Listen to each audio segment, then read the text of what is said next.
Hola hermanos, ¿cómo están? Muy buenos días o buenas tardes si están viendo este video en la tarde, en este día domingo. Le agradecemos al Señor que podemos juntarnos a través de este medio para poder compartir un mensaje de la palabra de Dios. Así que sean todos muy bienvenidos. Espero que puedan estar en su casa, reunidos con su familia y también atentos, expectantes a lo que el Señor quiera hablar a través de este video. Lo invito a que vayan a buscar sus Biblias, que las puedan tener a manos para poder leer el texto del día de hoy. Seguimos ahora con una nueva serie acerca de las parábolas de Jesús. Así que muy entusiasmado con lo que podemos aprender de las parábolas. Ya vimos una primera parábola, la parábola de la oveja perdida. Así que hoy día vamos a ver otra parábola, estudiando la enseñanza de Jesús. Pero primero oremos, ya les parece, oremos para conectarnos y para poder estar atentos a la voz del Señor. Padre amado, Señor, queremos darte gracias por poder grabar. Te agradezco personalmente por poder grabar este video. Gracias porque así podemos llegar en este día que no nos podemos reunir, Señor. Esperamos pronto reunirnos cada domingo para estar juntos, Señor, aprendiendo de tu palabra, para poder estar juntos alabándote, Señor, adorando. Te pido por la vida de cada una de las personas que están escuchando este video, que tú puedas hablar a través del Espíritu Santo a sus vidas, Señor, tocar sus corazones, sus mentes puedan entender y que tu palabra se haga viva en los corazones de cada uno de nosotros. Gracias, Señor, porque nos da este medio. En nombre de Cristo Jesús. Amén. Hermanos, los invito a ir a sus Biblias. Vamos a ir al pasaje del día de hoy, que está en el libro de Mateo. Está en el libro de Mateo, el primer libro del Nuevo Testamento, en el capítulo 13, versículo 31 al 32. Son solamente dos versículos que aparece una pequeña parábola, pero que tiene profunda enseñanza. Podemos extraer, tiene una riqueza tremenda. En Mateo 13, versículo 31 al 32. Esta parábola se conoce como la parábola de la semilla de mostaza.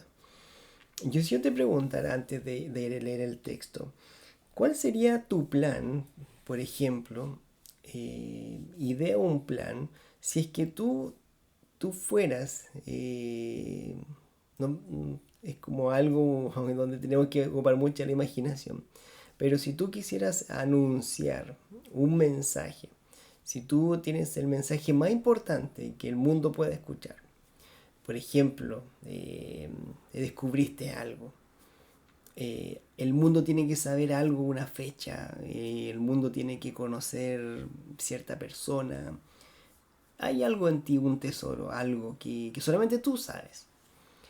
¿Cuál sería el momento de la historia en que tú te presentarías, aparecerías delante del mundo para comunicar este mensaje? ¿En qué momento? Imagínense ustedes fueran, vamos más allá, fueran Jesús que viene a este mundo con un mensaje, a comunicar algo, a mostrarnos el camino al Padre. ¿En qué momento de la historia de la humanidad, ya mirando hacia atrás, ustedes hubieran aparecido? Ustedes llegarían acá a la Tierra. Estamos hoy en día en la época donde hay mayor tecnología, donde hay mayor alcance, donde si uno tan solo en un par de minutos puede enterarse a través de redes sociales, celular, televisión, computador, de algo que está ocurriendo en el otro lado del mundo, en China, en Rusia, en distintas partes del planeta. Algo en tan solo pocos minutos, horas, se puede saber una noticia, algo importante. Porque estamos en una época donde hay la mayor tipo de conexión, de red, no sé, de alcance a la tecnología y que cada vez aumenta más. La tecnología ha llegado a niveles casi como increíbles, el pensar en la inteligencia artificial. No sé, como que uno puede preguntar algo y aparece en el instante de cualquier tema. Algo que uno dice, ¿en qué va a parar esto? Pero sin lugar a dudas estamos en la época donde hay mayor tecnología, mayor conexión de distintos tipos de partes del mundo. Por lo tanto, si yo tuviera un mensaje, si yo quisiera y solamente yo sé algo que los demás no saben y quiero hacérselos comunicar al mundo, ¿qué es lo que haría? Yo pensaría la mejor época para aparecer y comunicar este mensaje sería quizás la época actual, hoy día mismo. A través de, imagínense este video, yo comunico algo que quizás nadie sabe, un secreto oculto, no sé, un antídoto. Imagínense el antídoto contra el cáncer, o cuando estaba el COVID, el antídoto contra el COVID. Ya, pero imagínense, yo lo sé. Yo voy a pensar en esta época, porque en esta época mi mensaje se podría transmitir muy fácil y llegar a cualquier parte del mundo. Quizás tú también lo harías así, ¿cierto? Si sabes algo. Y si nos ponemos en este supuesto de que, como Jesús, en qué momento de la historia tiene que aparecer, el propicio, es como que le diríamos, Jesús, en esta época, tú tienes que ir. Porque cuando tú aparezcas, todo el mundo lo va a saber. No va a quedar igual. Cuando tú hagas un milagro, cuando tú sanes a un ciego, por ejemplo, quizás alguien lo puede grabar con el celular y lo puede subir a internet, a YouTube, y todos lo van a ver. Y te vas a hacer famoso, toda la gente va a creer en ti. ¿Cierto? Podría ser una estrategia, podría ser una forma de alcanzar el mundo de manera muy quizás rápida, de manera muy veloz y sin tantos problemas. Pero es increíble como el Señor, como Dios tiene un plan que es totalmente distinto al nuestro. Como dice un texto, sus pensamientos son muy distintos a nuestros pensamientos. Por más que nosotros creamos muchas veces que sabemos más cosas o que haríamos las cosas mejor que Dios. Pero Dios sabe por qué hace las cosas. Dios ha determinado, ha decretado. Él sabe cuándo se va a acabar el mundo, Él sabe cuándo empezó el mundo, Él sabe cuándo envió a Jesús, Él sabe cuándo tenía que morir Jesús. Y es increíble de cómo lo que Él hace es tan perfecto que uno lo deja sin explicación y cuando lo hace se lleva mayor gloria que quizás lo que nosotros hubiéramos propuesto hacer. Mire, leamos la parábola. ¿Por qué esta introducción? ¿Por qué hablando de esto, de transmitir un mensaje? ¿En qué época? Mire, leamos la parábola. Dice, la parábola de la semilla de mostaza. Otra parábola le refirió diciendo, el reino de los cielos es semejante al grano de mostaza que un hombre tomó y sembró en su campo, el cual a la verdad es la más pequeña de todas las semillas, pero cuando ha crecido es la mayor de las hortalizas y se hace árbol, de tal manera que vienen las aves del cielo y hacen nidos en sus ramas. Aquí Jesús en este capítulo está enseñando de las parábolas. Si ustedes leen el primer versículo, él muestra que está hablando a multitudes, a sus discípulos, y empieza a contar muchas parábolas. Le empezó a hablar de la parábola del trigo y la cizaña, del sembrador, y a veces la gente quedaba como un poquito colgada, como que no sabía mucho, quizá entendía parte o no, pero después el Señor también se dedicaba a explicarla a sus discípulos.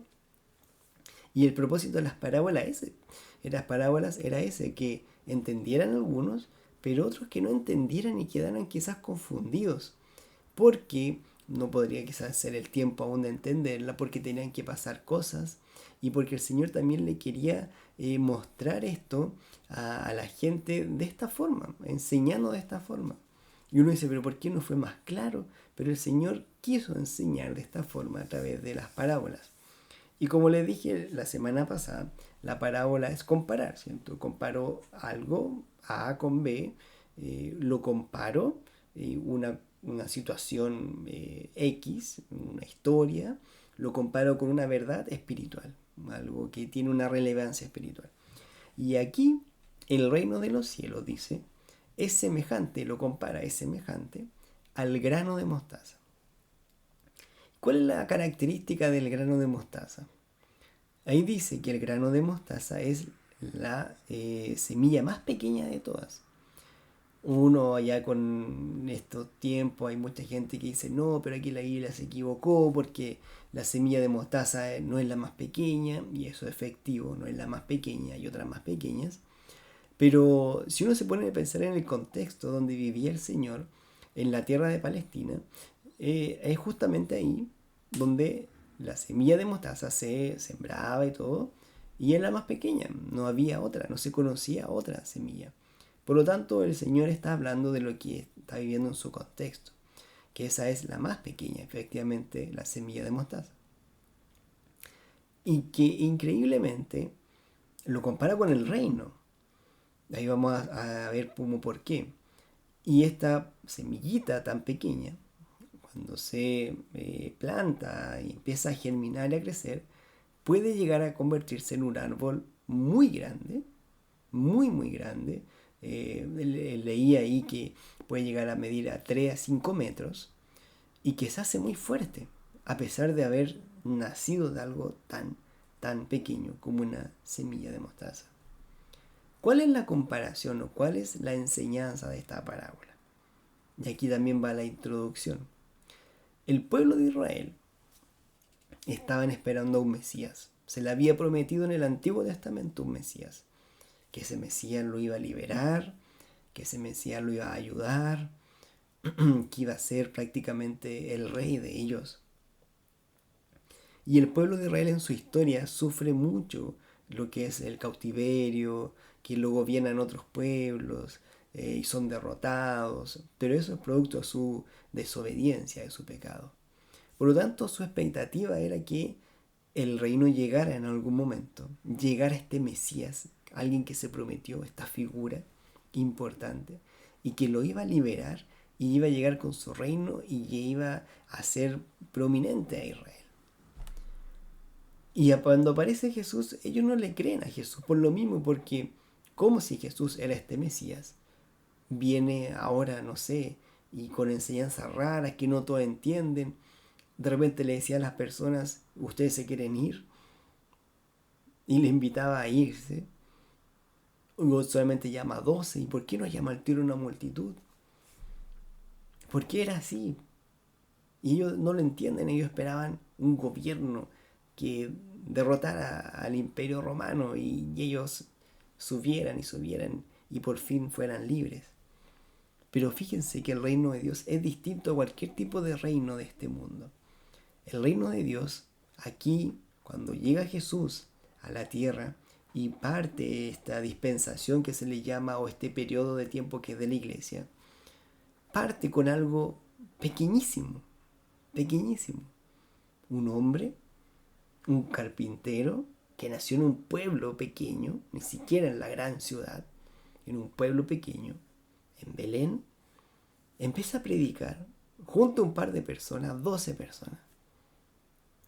Empieza a enseñar, empieza a hacer unos milagros por aquí, por allá, pero le dice a la gente, no revelen mi identidad, no le digan a todos. Y empieza con algo muy pequeño, al igual que comenzó este árbol frondoso de las mostazas, de cierto, de la semilla de mostaza. Y esta comparación es maravillosa porque algo tan mínimo que uno podría decir como este movimiento de Jesús, de este hombre, como muchos lo miraban, lo desprestigiaban, este hombre con 12 personas, su propósito era alcanzar el mundo con 12 personas y que encima les enseñó solamente 3 años y después cuando lo arrestan y lo crucifican, estas personas también arrancan y dudan de su fe. Unos pocos nomás lo seguían, más mujeres, y muere. Y entonces como que a este movimiento se acabó, desaparece. No hay más cristianos. Pero cuando Él resucita y empieza a aparecer a las personas, este movimiento empieza a tomar fuerza. También llega el Espíritu Santo y empieza a hacer una obra en los discípulos. Empiezan a entender las cosas que le hablaba el Señor. No había tecnología en ese momento, no habían celulares, no había wifi, red, cables. Solamente ellos empiezan a escribir, a contarle al uno. Oye, esto, mira esto, yo viví esto, sí. Y uno, y empieza a masificarse. Y era tan potente que empezó a crecer de 12. Después, ¿cuánto habían? 120, se dice que estaban reunidos. Después, en un momento, Pedro empieza a predicar, se convierte en 3000. Después aparece un número 5000. Y esto empieza a crecer. Y empieza la persecución. Empiezan a matarlos, el Imperio Romano a perseguirlos. Pero fíjense que fue tan grande como fue creciendo esto, que efectivamente llegó al mundo entero. Y después de 2025 años después, fíjense que llega a Chile incluso. Y llega al sur, a Chiloé, que es como lo último. A Punta Arena hay cristianos.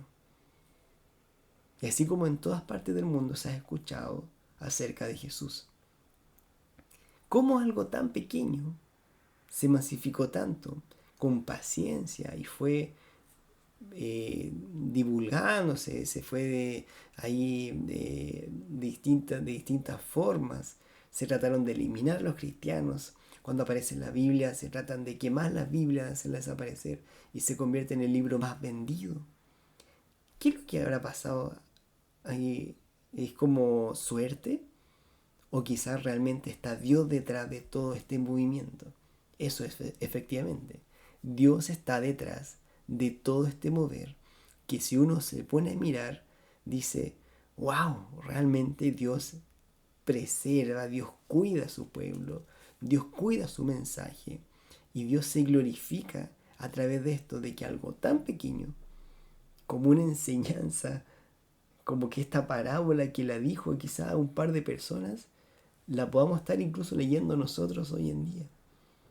Es maravilloso, es increíble. Uno a través de esto puede ver el poder que tiene el Señor, el poder que tiene Dios para controlar de manera soberana, total, todas las cosas y que no se le va a escapar ningún detalle. Piensen que nuestro plan hubiera sido, ya Señor, esta es la mejor época, la época de la tecnología. Tú apareces, hablas esto mismo y todos lo van a escuchar. Puede haber sido algo muy fácil, pero quizás a veces en lo fácil no hay mayor riqueza o ganancia, porque fue muy fácil que lo que se logró. Y el Señor trabaja muchas veces con lo más difícil. Y es como de esas cosas que solamente el Señor hace. Él trabaja a veces en lo difícil. Él como que le gusta trabajar en las cosas que no son fáciles. Él trabaja con personas difíciles y las va puliendo y las va trabajando y va obrando en sus corazones. ¿Para qué? Para glorificarse en ellas. Lo mismo que ocurre en nuestra vida, de algo tan pequeño que quizás un testimonio de alguien. Alguien me invitó a la iglesia, alguien me habló, alguien me repartió un papelito, leí un versículo. No, de repente entendí, escuché una canción. Cosas que ocurrieron en nuestra vida, que me llevó a Dios. Y eso tan pequeño, tan insignificante, significa después, en el tiempo, los años, de que ahora yo entiendo la palabra y yo amo al Señor y lo busco y me convertí y me arrepiento y creo en Él y veo su obrar en mi vida. Simplemente el Señor también podría hacer ¿qué cosa? Miguel, ahora entiendo todo, entiendo toda la Biblia así, de un día a otro. Pero el Señor va obrando de a poco, de a poco, de a poco, de a poco, nos va transformando, nos va perfeccionando, va obrando en nuestra vida con dificultades, con alegría. Y así Él recibe mayor gloria también. Es increíble, es para asombrarse y también para que nos lleve a tener fe, y confianza en de que el Señor, por más difícil a veces que se vean las situaciones, las cosas, el Señor algo está haciendo, siempre algo está haciendo. Tiene un plan detrás. Y con algo muy pequeño, Él puede hacer grandes cosas, como lo hizo con el reino. Fíjense que el reino de Dios es tan grande, que siempre ha sido grande, pero aquí en esta tierra partió con algo pequeñito. Que dice que se hizo un árbol frondoso y que vienen incluso las aves del cielo y hacen nidos en sus ramas. Y uno se pregunta, ¿y quiénes son estas aves? No dice quiénes son específicamente, pero uno sí podría imaginar que son externos. Porque cuando el reino crece, el mundo inclusive se beneficia de esto. Cuando la iglesia crece, ¿quiénes se benefician? Las personas también alrededor, los que no conocen a Dios. Se empiezan a beneficiar porque hay personas que aman a Dios y que van a empezar a respetar quizás a las personas en la sociedad, van a hacer el bien. Cuando ocurren estos avivamientos, son personas que transforman la sociedad.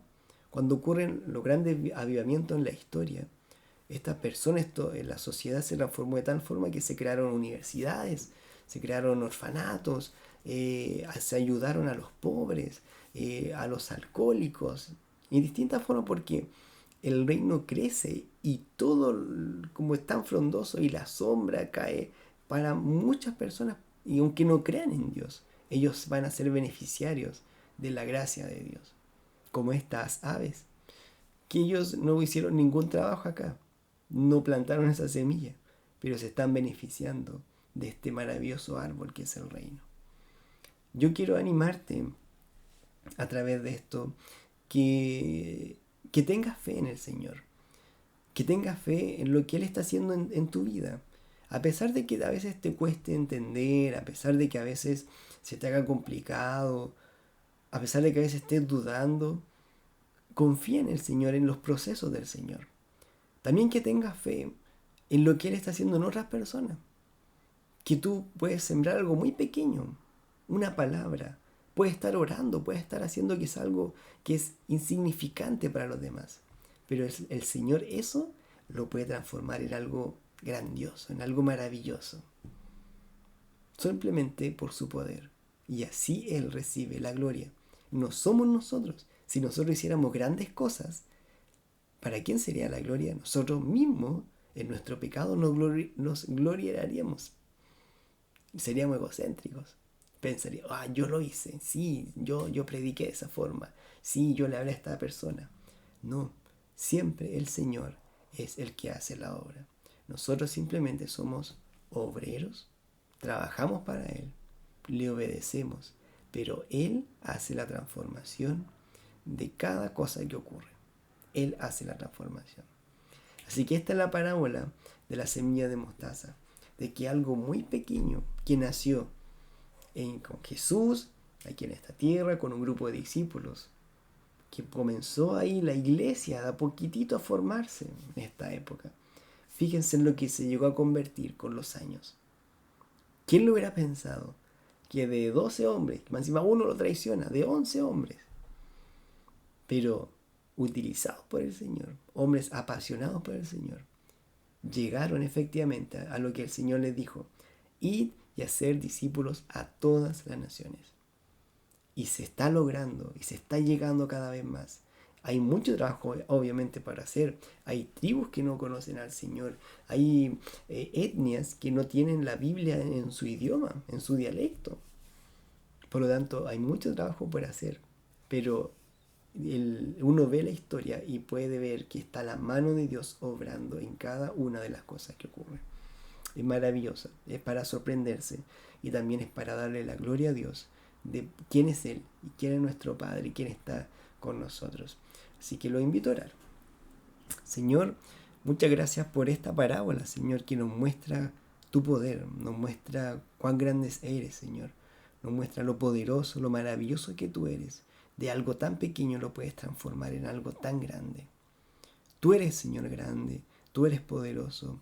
Y esto refleja, Señor, que en tu carácter refleja tus atributos. de que nada te sorprende, nada lo haces al azar, sino que siempre tienes un plan detrás de las cosas. Yo te pido que bendiga a mis hermanos, que les ayudes, le aumentes la fe, Señor, que nos motives, Señor, a hacer cosas para ti, que por más que uno pueda quizás pensar que es algo pequeño, que nadie lo va a ver, que no sirve de nada, esas cosas tú las puedes transformar cuando hay fe, Señor.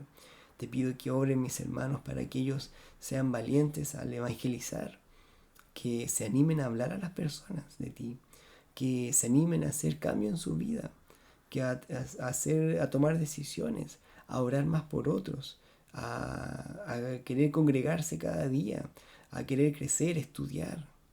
Yo te pido que sigas obrando en la iglesia empírica, Señor, sigas trayendo personas y que también nos ayude a confiar cada vez más en ti. En nombre de Cristo Jesús. Amén. Hermanos, espero que tengan una muy linda semana, que nos veamos el próximo domingo en Cocina Rústica y les animo a poder ser desafiados esta semana a cosas nuevas y esperar en el Señor que Él haga grandes cosas. Así que un gusto, una alegría poder a través de este medio seguir comunicados. Siempre cuenten con nosotros y que el Señor le bendiga mucho. Bendiciones, chao, chao.